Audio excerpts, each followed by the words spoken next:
Michael had not stepped foot in his childhood home for 7 years.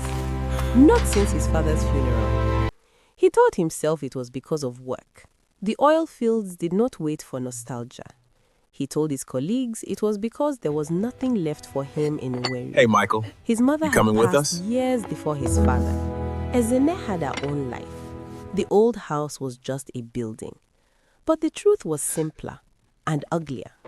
Michael was running away from a question he could not answer. On the night his father died, Michael was in Dubai on a business trip. He did not make it to the burial. By the time he arrived, Papa Mike was already in the ground, and old Nnenna, the woman who had raised him, fed him, beaten him when he stole mangoes, and loved him like her own, was gone. Vanished.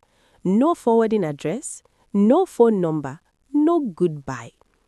Ezinne and old Nnenna had simply packed her things the morning after the funeral and walked into the village. No one had seen her since. Michael did not believe that. Old Nnenna did not walk away from anything. She had stayed through his father's rages, his mother's illness, and the year the roof caved in during the rains. She was not a woman who left. So Michael stayed away because if he returned to that house, he would have to face the fact that the last words he ever said to old Nnenna were words of anger. He had called her on the phone the week before his father died. She had asked him when he was coming home to visit. He had snapped, "I am not a child, Nnenna. Stop troubling me." She had said, "I am not troubling you, my son. I am just old and I want to see you before." He hung up. Before what? He never found out. 7 years passed. Michael built a successful career. He bought a new car, a new apartment, and a new life. But he never went back to Owerri. He never asked about old Nnenna again. He buried that question so deep, he almost believed it did not exist. Then, one Tuesday afternoon, an envelope arrived. No stamp, no return address. It had been hand-delivered by a bush taxi driver who said an old woman had paid him to bring it. Michael opened the envelope with a kitchen knife. Inside was a single sheet of paper. The handwriting was shaky, the ink was faded, but he knew it immediately. "My son, I am still here. I never left. I have been waiting for you behind the white church in the village. I have been here for 7 years. I am dying now. The doctor said I have 3 months. Please, come home. There is something I did not tell you before your father died. Something I should have told you 30 years ago. I am not your house girl, Michael. I am your father's aunt. I am your blood. And I have loved you like a grandmother since the day you were born. Please, come before I close my eyes. Nnenna." Michael read the letter once, then again, then a third time. He did not cry. He did not shout. He walked to his bedroom, pulled a suitcase from the top shelf, and began packing. The old house had not changed. The green paint was peeling. The guava tree in the backyard had grown wild. The front door still creaked the same way. Ezinne was waiting on the veranda. She did not look surprised to see him. "You got the letter?" Michael asked. Ezinne smiled sadly. "You will see, but first, sit down. There are things I did not tell you about Papa's death." Michael sat. His heart was pounding. "Papa did not die of a heart attack," Ezinne said quietly. Michael stared at her. "What are you saying?" "Papa was sick for a long time. Not in his body, in his mind. The last 2 years of his life, he became someone else. He would wake up screaming in the middle of the night. He would accuse old Nnenna of stealing. He once chased her out of the house with a cutlass at 2 a.m. Michael felt the ground shift beneath him. Why did no one tell me? Because you were in Dubai building your life, Nnenna said, and Papa made us swear not to tell you. He said you were the only child who had escaped this village and he would not drag you back into his madness. Michael's eyes burned. Then, how did he die? Nnenna took a deep breath. The night Papa died, he had one of his episodes. He locked himself in his room and set the bed on fire. Old Nnenna broke down the door. She dragged him out with her own hands. Her arms were burned, her face was burned, but she saved him. Then why did he die? Because after she saved him, he looked at her and said, "You should have let me burn."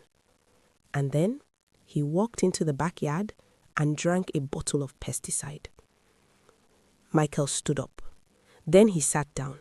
Then he buried his face in his hands. She tried to stop him, Nnenna whispered. She tried, but he was too strong. And after the funeral, she could not stay. Not because she wanted to leave, but because she could not bear to look at this house and remember that she could not save him. Michael did not sleep that night. He sat on the veranda until the stars came out, then until the sun rose again. Nnenna had gone inside hours ago, but he could not move. He just sat there, staring at the backyard where his father had taken his last steps. At dawn, he stood up. His legs were stiff. His eyes were swollen, but his face was no longer broken. It was determined. He walked out of the compound without saying a word. He did not take his car. He walked. Past the church at the edge of the village, past the old market that had not changed since he was a boy, past the well where he and Nnenna used to fetch water. And then he saw it. A small white church. The paint was peeling just like the old house. The iron roof was rusted in places, but the door was open. And beside the church, hidden behind a thick mango tree, was a small room, the catechist's room, the one his father had built years ago for the church worker who never came. Michael's heart stopped. A woman sat on a wooden stool outside the room. She was shelling groundnuts into a chipped plastic bowl. Her hands were scarred. Her face was scarred. Her hair was white beneath a faded purple head tie. She was small, frail, bent with age. She looked like a tree that had been bent by too many storms but had refused to fall. She did not look up. Michael walked closer. His feet crunched on the dry red earth. Still, she did not look up. He stopped 10 feet away. His voice caught in his throat. He tried to speak. Nothing came out. He tried again. "Nnenna." The old woman's hands stopped moving. She did not look up. She did not speak. She simply froze, a groundnut halfway to the bowl, her scarred fingers trembling. Michael took another step. "Nnenna, it's me. It's Michael." Slowly, very slowly, the old woman raised her head. Her eyes found his face. And then something happened that Michael would never forget. Her eyes, tired and worn and swollen from years of grief, began to fill with tears. But her mouth did not cry. Her mouth smiled, a small, trembling, beautiful smile. She set down the groundnuts. She wiped her hands on her wrapper. She placed both palms flat on her thighs and pushed herself up. It took her 3 tries. Her knees were weak. Her back was bent, but she stood. She walked toward him, one slow step at a time. Her walking stick tapped against the hard earth. Michael could not move. He was frozen. Tears were streaming down his face now, and he did not care. She stopped in front of him. She was so small. He had to look down to see her face. But when she lifted her scarred hands and placed them on his cheeks, he felt like a child again. Small, safe, home. "My son, I told you I would be here." Michael fell to his knees. He wrapped his arms around her tiny waist and buried his face in her wrapper. And for the first time in 7 years, he cried. Not the silent tears of the night before, loud, ugly, heaving sobs that shook his entire body. Old Nnenna did not shush him. She did not tell him to stop. She placed one scarred hand on the back of his head and held him there. She closed her eyes. She rocked him gently, like she used to do when he was a boy and had fallen from the guava tree. "I have been waiting. Every morning, I sit on this stool and I look down that road. Every evening, I watch the sun set and I say to myself, maybe tomorrow. And now, you are here. You came home." Michael stayed in Owerri for 3 weeks. He slept in his childhood room. He ate Nnenna's cooking. She had not forgotten how to make his favorite okra soup. He helped her walk to church every Sunday. He told her about Dubai, about the oil fields, about the woman he had almost married. But on the 21st day, Nnenna called him into her room. "Sit down, Michael," she said. "There is one more thing you need to know."